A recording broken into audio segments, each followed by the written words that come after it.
So one of the things that you can do in Affinity is go ahead and adjust out rectangular shaped corners as well.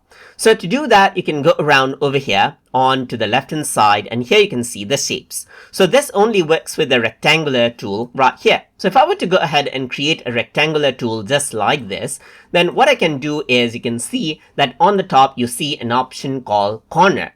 If I can go ahead and choose rounded corner right here, and then let's say for example go around over here and change the amount of rounded corner as well, just like this. I can even go ahead and disable the single radius and choose different size for different corners right here as well. And this is how you can go ahead and make interesting shapes. You can even go ahead and choose different corners right here for different edges as well, just like this, and change around its shape by utilizing this slider right here. But if I were to go for single radius, let's say for example, then I can go ahead and choose specific corner and change around this as well. So this is what you can see right here.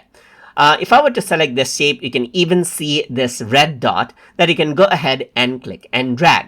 So you see the corner option right here, but with the other shapes like this, even if it does have a corner, you don't really have the corner option, as you can see. So it is specific to this rectangular shape tool right here. And that is how you can go ahead and adjust out the rectangular shape corners as you need inside of Affinity. So I hope you guys learned something as always. And as always, please like, comment, share, and subscribe.